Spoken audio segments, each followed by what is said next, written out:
All right, let's talk Manchester United then. Now, Gary Neville, Jamie Carragher, Roy Keane, bloke I saw in the corner shop the other day, all saying United need a new keeper. Are they going to get one? Easier said than done, Mike. It's going to be difficult to get a deal done to bring a new goalkeeper in at Manchester United with just, well, we're now officially less than 2 weeks left in this transfer window, aren't we? Is the timing the issue? It's partly that, but also, does Ruben Amorim want a new goalkeeper? So you've got a situation here. There was talk earlier in this transfer window when there were doubts, major doubts over Andre Onana's future. He then got injured during pre-season.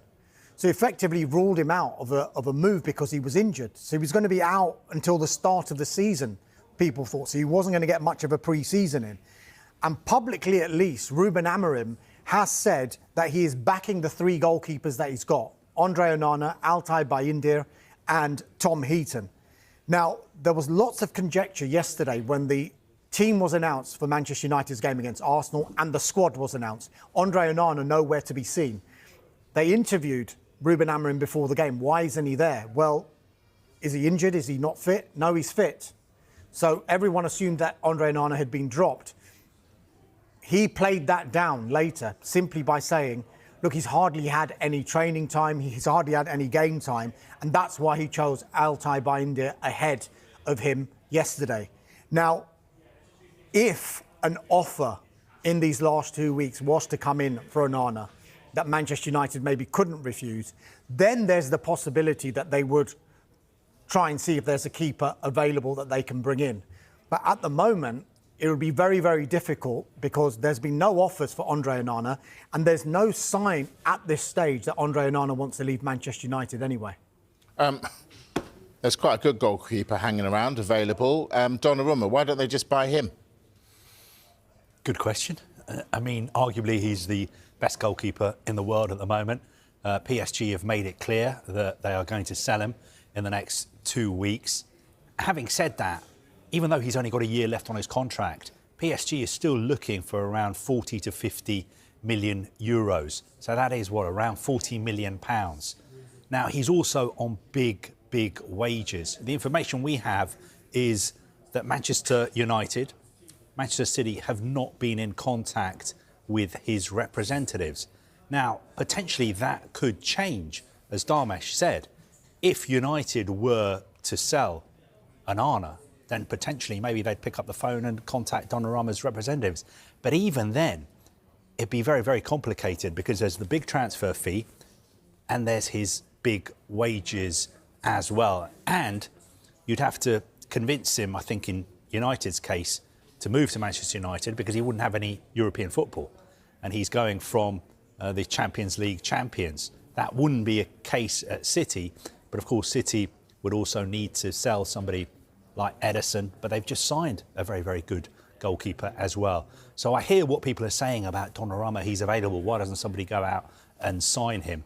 It's not quite as simple as that. I'm going to use the B word, brinkmanship. It was less than 2 weeks to go. I think PSG and Gianluigi Donnarumma are probably looking at each other and just having a staring contest. Who's going to blink first here? Simply because PSG, on one side of it, know that Gianluigi Donnarumma needs to play because there's a World Cup next summer. Whereas Gianluigi Donnarumma is thinking, I'm not going to rush anywhere until the project is right. And PSG, he knows PSG want to sell him. So the later this goes in the transfer window, could there be a situation where you get into the final few days and there's a situation where PSG think, we're not going to get the big transfer fee that we wanted. He's only got a year left on his contract. But if we even loan him for this season or even let him go for free in this transfer window, we actually end up getting rid of the wages as well, because you're looking at 15 to 17 million pounds of a saving that they'll make, rather than the other bit of brinkmanship where they don't do a deal for him. He'll be the number 2 goalkeeper. He won't play, and yet he'll be paid this huge wage. Where's your gut? What do you think will happen? I think he'll go. I think a few things still have to happen, though. Particularly, we keep hearing about Manchester City, and there's this interest from Galatasaray in Edison.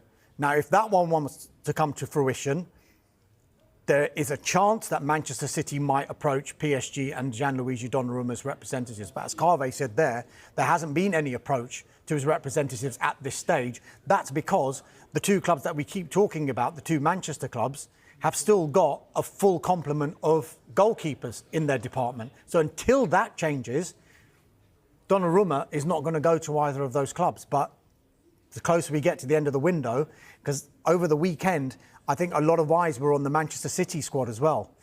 And Ederson had a stomach bug. That's why he missed that game. Then you've also got to think about what James Trafford must be thinking. He starts the game, he thinks he's the number one, and then if they suddenly go for Gianluigi Donnarumma, where does that leave him? Exactly.